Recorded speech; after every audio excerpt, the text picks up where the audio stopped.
If this story touched your heart, don't forget to leave a comment below. I read every single one. And if you'd like to hear more stories like this, you're always welcome to join our little family by subscribing to the channel. You matter here.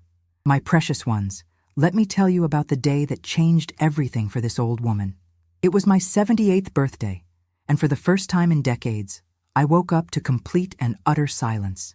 But to understand why that silence cuts so deep, I need to take you back to the beginning, to when birthdays meant everything in our house.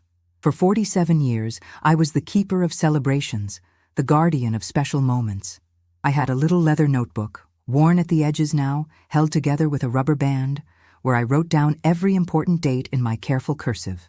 Sarah's birthday, March 15th. Tommy's graduation, June 3rd. Michael's anniversary, October 12th. Jenny's first dance recital, May 8th. Little Bobby's soccer championship, September 14th.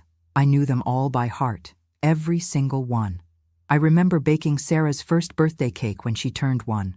My hands were trembling as I piped pink roses around the edges because I wanted it to be perfect for my first grandchild. The kitchen was sweltering. It was March in Texas, but I didn't care. Sarah sat in her high chair, chubby fingers reaching for everything, and when I placed that cake in front of her, she smashed her tiny fist right into the center. Pink frosting flew everywhere, coating her face, her hair, even the walls. We all laughed until our bellies ached and tears streamed down our faces. Grandma's cakes are magic, she used to say years later, chocolate still smeared across her cheeks after every celebration. For Tommy's 16th birthday, I stayed up until 2 a.m. making his favorite chocolate chip cookies from scratch. Not the kind from a tube, real ones with butter I creamed by hand, and vanilla extract I splurged on from the fancy cooking store. 3 dozen of them, each one perfectly golden with just the right amount of chips. I wrapped them in tissue paper and tied each bundle with blue ribbon because blue was his favorite color then. He hugged me so tight that morning, lifting me right off my feet even though I kept protesting he'd hurt his back. "You're the best, Grandma. Nobody makes them like you do. Nobody even tries." And Michael, oh my sweet, serious grandson Michael. When he graduated college with his engineering degree, I spent 2 weeks planning his party. Hand-wrote 40 invitations on cream-colored cardstock, made his favorite 3-layer lemon cake with cream cheese frosting that took me 6 hours to perfect, even learned to make those fancy little cucumber sandwiches with the crusts cut off from watching cooking shows.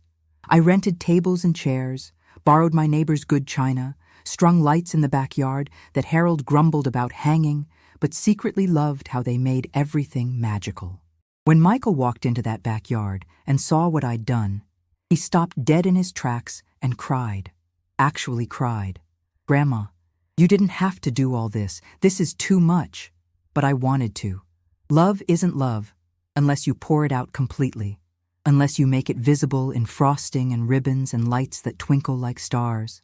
Every birthday, every graduation, every anniversary, every small victory and milestone, I was there, always with a homemade cake, always with a card written in my careful cursive with personal messages that took me hours to compose, always with arms wide open and a heart full of joy.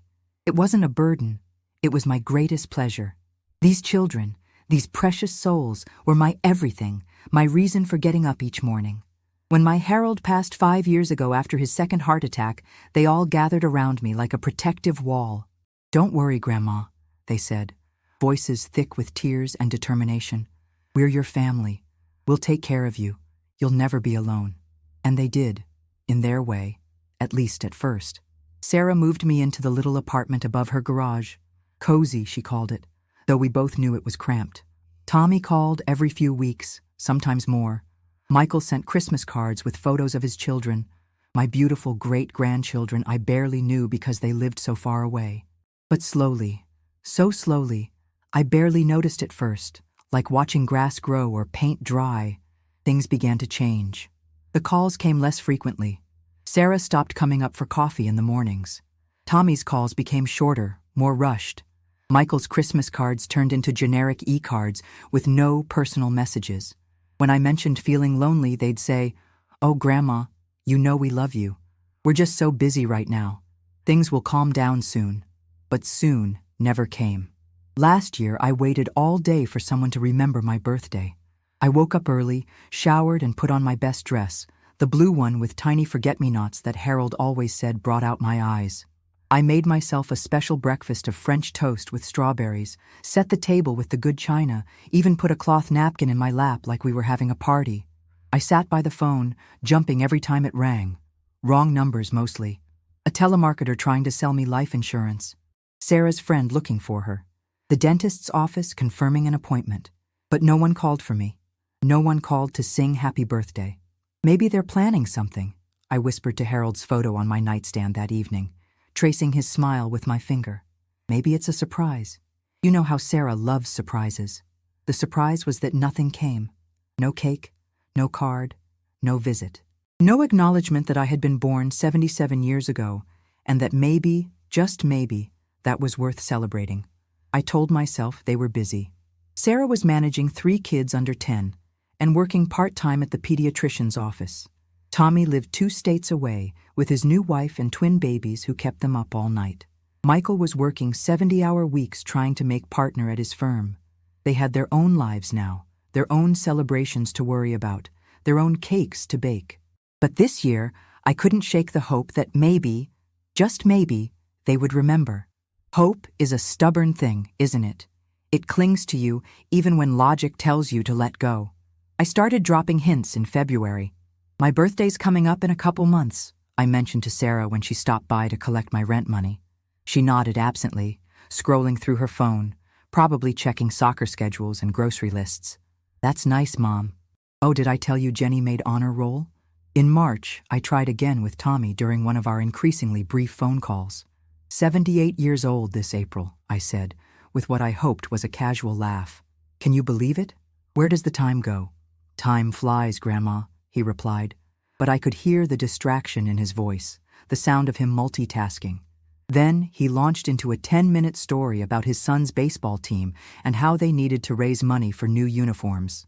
I listened, made appropriate sounds of interest, but my heart was sinking with every word that wasn't about my upcoming birthday. By April 1st, my heart was hammering with anticipation. Surely they were planning something. Surely they wouldn't forget their mother, their grandmother, the woman who had never forgotten a single one of their special days again. April 10th came and went. April 15th, April 20th. My birthday is April 23rd. Harold always said I was born with the spring flowers, his little April blossom who bloomed when the world was coming back to life. He never forgot, not once in 32 years of marriage. Even when he was dying in that hospital bed, hooked up to machines and struggling to breathe, he whispered, "Don't let me forget her birthday, promise me."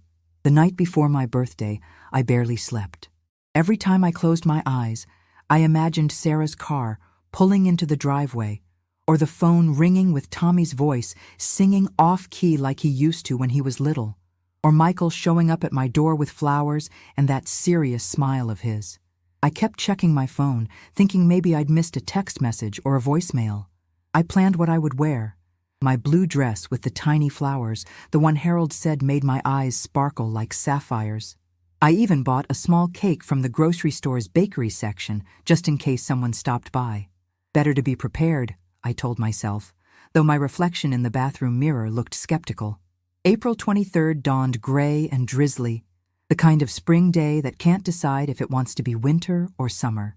Perfect weather for an indoor celebration, I thought as I made my coffee extra strong and added an extra spoonful of sugar. Today was a day for treating myself. I sat by the kitchen window in my good dress, watching for cars, listening for footsteps on the stairs, jumping at every sound. 8 a.m. became 10 a.m. 10 a.m. became noon. My phone sat silent on the kitchen table, mocking me with its blank screen and perfect stillness. Not even a robocall to break the silence. I called Sarah around 1 p.m., my voice bright and cheerful despite the growing ache in my chest. "Hi, sweetheart. Just checking in. Lovely day, isn't it?" I tried to put a smile in my voice, the way Harold taught me when he was in sales.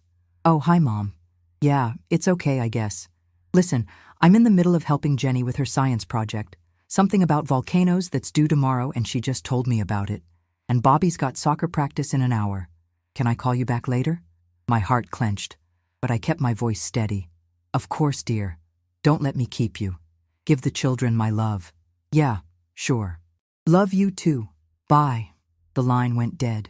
She didn't call back. I tried Tommy next, my fingers trembling as I dialed his number. Straight to voicemail. His voice recorded and cheerful. Hi, you've reached Tom. I can't come to the phone right now, but leave a message and I'll get back to you as soon as I can. Hi, sweetheart. It's Grandma. Just wanted to hear your voice today. Nothing urgent, just call me when you can. He didn't. Michael was my last hope, my final chance for someone to remember. He'd always been the thoughtful one, the one who noticed details, who remembered that I liked my tea with honey and that I always got cold in restaurants. The phone rang 4 times. I counted each one like a heartbeat before he answered. Hey, Grandma, how are you doing? My heart leaped like a fish jumping out of water. I'm wonderful, dear. And you? How's work treating you? Good, good. Crazy busy with this new project, but good. Hey, I can't talk long. I'm about to head into a client meeting that could run for hours. But I wanted to say hi since I had a few minutes. I waited, holding my breath. Surely he would remember. Surely he would say those magic words. Happy birthday, Grandma. I love you. You matter.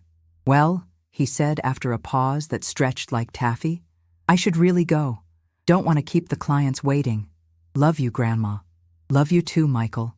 So very much. The line went dead, leaving me holding the phone like it might suddenly ring again, like this was all some kind of technical mistake that would be corrected any moment. I sat holding that phone for a long time, staring at the raindrops racing down my window. Outside, children were playing in the street despite the drizzle, their laughter drifting through my window like music from another world, another life where joy came easily and birthdays mattered. It was 3:47 p.m. on my 78th birthday, and not one person in my family had remembered. Not one phone call, not one text message, not one card in the mail. Nothing. I walked to my kitchen like I was walking through water, everything slow and strange. There sat the little store-bought cake on the counter, still in its plastic container. Vanilla with white frosting, nothing special. No candles, no Happy Birthday Grandma written in cheerful blue icing. No decorations. Just a plain, sad little cake for a forgotten woman. I opened the container with hands that felt like they belonged to someone else. The cake looked even smaller outside its packaging, like an afterthought, like something you'd grab when you remembered at the last minute that you needed dessert for a dinner party. I cut myself a small slice and sat at my kitchen table, the same table where Harold and I had shared thousands of meals, where I'd helped grandchildren with homework and listened to stories about first crushes and friendship drama, where I'd addressed countless birthday invitations for other people's celebrations. The cake tasted like cardboard in my mouth, sweet but flavorless, like eating sugared air. Each bite was an effort, but I ate it anyway because someone should acknowledge this day, even if it was just me. That's when the tears came. Not angry tears, not the hot, fierce kind that come with rage, but the deep, soul-weary kind that come from a well of disappointment so vast you could drown in it. I cried for the 47 years of remembered birthdays that went unreciprocated.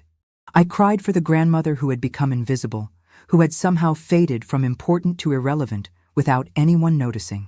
I cried for Harold, who would have made this day special with a single dandelion picked from the yard, and a love song hummed off-key in my ear. But mostly I cried for the woman I had been, the one who believed that love given freely and consistently would naturally return, the one who thought that if you just loved hard enough and long enough, you'd never be forgotten. As the sun set on my forgotten birthday, painting my little apartment in shades of orange and pink that Harold would have called God's watercolors, I made a decision that would change everything. I looked at Harold's photo and said out loud, my voice hoarse from crying, I'm not going to spend another birthday alone. I won't do it. The next morning, I woke up with a strange sense of purpose. I showered, put on my walking shoes, and headed out into the spring air. I walked to the Sunset Community Center 6 blocks from Sarah's house, a building I'd passed hundreds of times but never entered. The parking lot was full of cars, and I could hear the sound of laughter and conversation drifting from the open windows. The lobby smelled like coffee and fresh flowers, warm and welcoming in a way that made my chest tight with longing. A woman about my age with silver hair and kind eyes sat behind the reception desk, wearing a name tag that read Dorothy in cheerful red letters. "Good morning. Can I help you, dear?" "I'd like to know about your programs," I said, surprising myself with how steady my voice sounded. "I'm new to the area." It wasn't entirely a lie. I was new to the idea of having a life outside my family's orbit. Dorothy's face lit up like I'd just made her day. "Oh, wonderful. Let me give you the grand tour. I'm Dorothy, by the way. I've been volunteering here for 15 years, and I can honestly say it's been the best 15 years of my life." The tour lasted 2 hours and opened my eyes to a world I never knew existed. There was a book club that met every Tuesday morning, a quilting circle on Thursdays that made blankets for the homeless shelter, cooking classes where people shared family recipes and stories, game nights with everything from Scrabble to poker, and something called Birthday Club, a monthly celebration for anyone who wanted to be remembered and honored. "We believe everyone deserves to be celebrated," Dorothy explained, as we stood in the community room where photographs of smiling faces covered an entire wall.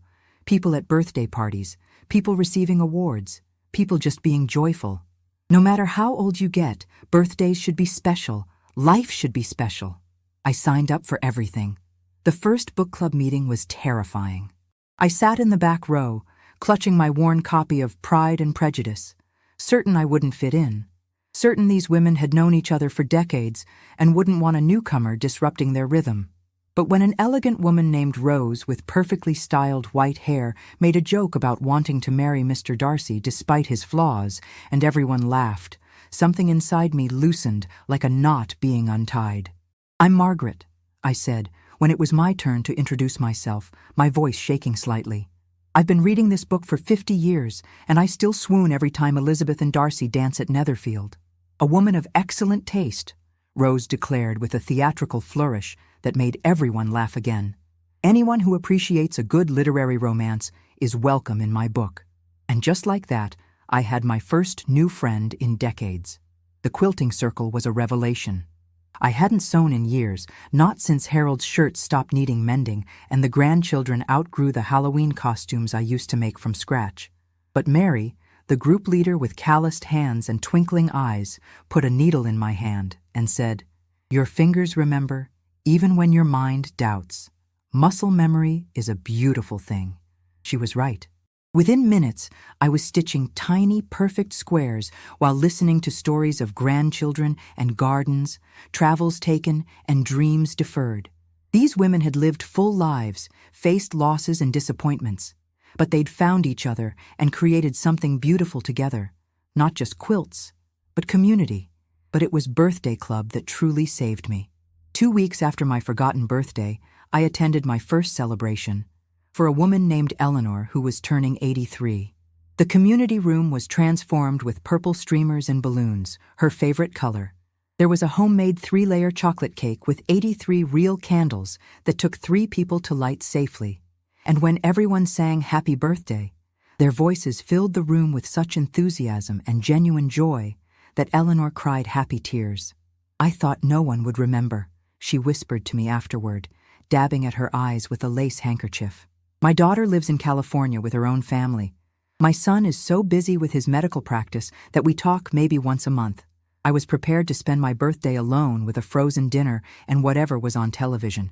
But these beautiful people, they made me feel like a queen, like my life matters." I understood completely. I understood so deeply it hurt. When May rolled around, it was my turn. Dorothy had asked if I wanted a celebration, and I'd almost said no. What if only Dorothy showed up out of politeness? What if the cake was store-bought like mine had been? What if it was awkward and forced? A pity party for the lonely old woman? But Rose wouldn't let me back out. "Margaret," she said firmly, "you deserve to be celebrated. We all do. Age doesn't diminish worth, and loneliness doesn't diminish value." So I went. The room was packed with more than 30 people. Rose was there with a bouquet of yellow roses from her garden, my favorite flower. Mary had brought the quilt she'd been working on, a beautiful pattern in blues and yellows that she said reminded her of me. Eleanor was there with a poem she'd written about friendship blooming in unexpected seasons. There were people I'd met once, people I'd shared recipes with, people who had simply heard it was my birthday and wanted to help celebrate. There were yellow balloons everywhere, my favorite color, and someone had made a chocolate cake from scratch, not store-bought but real, with layers that rose perfectly and frosting swirled with artistic precision. Real candles, 78 of them, not the trick kind that relight themselves. A hand-painted banner stretched across the room. Happy 78th birthday, Margaret. When they sang to me, their voices filled every empty corner of my heart, every space that had been hollow with disappointment. I blew out my candles. It took 3 tries and left me dizzy, but everyone cheered anyway, and made a wish. Thank you for helping me find my way back to joy. Thank you for showing me that family isn't just blood, it's choice. Dorothy hugged me afterward, and her embrace felt like coming home. Every birthday deserves to be celebrated, she said, her eyes bright with unshed tears. Every single one, no matter how old we get, no matter who else remembers or forgets. Over the summer, my new life took shape like a garden coming into bloom. I started teaching cooking classes twice a week, sharing recipes I'd perfected over decades of feeding family. The secret to good cookies, I told a group of eager faces, young mothers and elderly widowers and teenagers whose grandmothers lived far away, is love. Everything else is just ingredients. You can buy fancy flour and expensive vanilla, but if you don't put love in the bowl, they'll just taste like sugar and flour. I joined the community garden and grew tomatoes that actually tasted like tomatoes, not the pale imitations from the grocery store. I planted marigolds and zinnias, herbs and peppers, working alongside other gardeners who became friends, who taught me about composting and crop rotation and the satisfaction of eating something you've grown with your own hands. Rose and I started taking evening walks around the neighborhood, talking about books and life and the strange way happiness can surprise you when you stop looking for it in old places and start creating it in new ones. We'd walk for miles sometimes, pointing out gardens we admired, waving to neighbors, stopping to pet friendly dogs who bounded up to greet us. In August, something unprecedented happened. Tommy called, and for once, he didn't sound rushed or distracted. "Hey, Grandma, how have you been? Sarah said she hardly sees you anymore. She's worried you're mad at her or something." "I've been wonderful," I said, and realized I meant it completely. "Busy, actually. Busier than I've been in years." "Busy? With what?" I told him about the community center, about Dorothy and Rose and Mary, about the birthday celebrations and cooking classes and the quilt I was making for the church auction. I told him about my garden and my evening walks and the book club where we'd just finished discussing The 7 Husbands of Evelyn Hugo, and we're starting Educated next week. "That sounds different," he said, and I heard something in his voice I hadn't heard in years. Genuine interest, curiosity about my life. "It is different," I agreed. "It's a very good different." When September came, I got my first family invitation in months to Sarah's birthday dinner. I almost said no. Almost. The old me would have jumped at the chance, would have spent days planning what to bring and what to wear and what stories to tell. But this new me paused, considered. Rose convinced me to go during one of our walks. "Family is complicated," she said, as we stopped to admire someone's rose garden. "But you're not the same woman who needed their attention to feel whole. You can love them without needing them to complete you." She was right. I went to Sarah's birthday dinner, and for the first time in years, I didn't feel like I was begging for crumbs of affection. I brought a beautiful apple tart I'd learned to make in cooking class, a French recipe with perfectly arranged apple slices and a glossy apricot glaze that made everyone gasp when I unveiled it.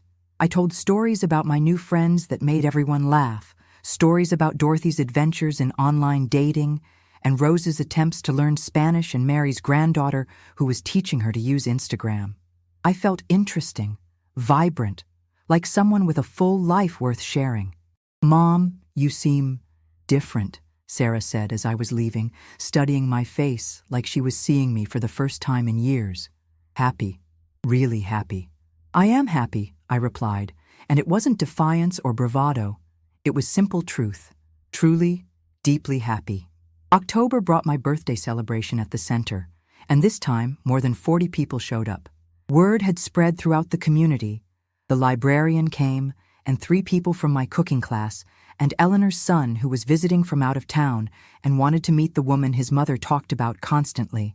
The cake was 3 layers tall, decorated with fall leaves made of fondant so realistic I was afraid to cut into them. Someone had written a poem about me, about my resilience and kindness and the way I made everyone feel welcome.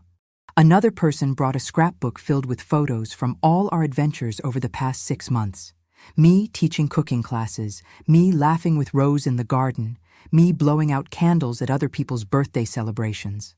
As I looked around the room at all these faces, faces that had become dear to me, faces that lit up when they saw me enter a room, faces that knew my favorite color and my coffee order and the way I got excited when talking about books, I realized something profound. I hadn't lost my family. I had simply expanded it. I hadn't been abandoned. I had been freed to find where I truly belonged. Love isn't finite. It doesn't run out when you share it with new people. If anything, it multiplies, creating space for more joy, more celebration, more connection than you ever thought possible. My heart hadn't been broken by my family's forgetfulness. It had been cracked open to let more love in. That night, I called each of my grandchildren, not from a place of need or hurt, but from abundance. Tommy, it's Grandma. I just wanted to tell you I love you. I love you too, Grandma. Is everything okay? You sound, I don't know, different. Everything is perfect, I said, looking around my little apartment that now felt like home instead of exile. I just wanted you to know that I love you, and I'm proud of you, and I hope you're happy. I made the same call to Michael, to Sarah, not to scold them for forgetting my birthday, not to make them feel guilty for their absence in my life, but simply to share the overflow of love in my heart. Because when your cup is full, you can pour without emptying yourself. Because here's what I learned in my 78th year. You can't force people to see you, but you can choose to see yourself clearly. You can't make others celebrate your life, but you can celebrate it yourself every single day. You can't control who remembers your birthday, but you can surround yourself with people who make every day feel like a gift worth unwrapping. This spring, I will turn 79. Rose is planning the party, Mary is making a special quilt square to commemorate the day, and Eleanor is writing another poem. Dorothy says it's going to be the biggest celebration yet, and I believe her because these people don't make empty promises. My family might come, they might not. Tommy has said he's thinking about flying in, and Sarah mentioned maybe bringing the kids. Michael sent a card already, a real card, handwritten, that arrived 2 weeks early because he didn't want to forget. But either way, whether they come or not, I will be surrounded by love, the kind of love that shows up consistently, celebrates authentically, and never makes you wonder if you matter. Harold used to say I was his April blossom, but now I know the truth. I was never meant to bloom in someone else's garden, waiting for them to water me and tend to me and notice when I was flowering. I was meant to plant my own garden, tend it with care, and share its beauty with anyone wise enough to stop and notice. So to anyone reading this who has ever felt forgotten, who has ever sat by a silent phone on their birthday wondering if anyone cares, who has ever wondered if their love matters when it seems to go unnoticed, let me tell you something Harold whispered to me in a dream last month. His voice as clear as if he were sitting beside me. Your worth isn't measured by who remembers you, Margaret. It's measured by how fully you remember yourself, how completely you embrace the gift of your own life. Remember yourself, dear ones. Celebrate yourself.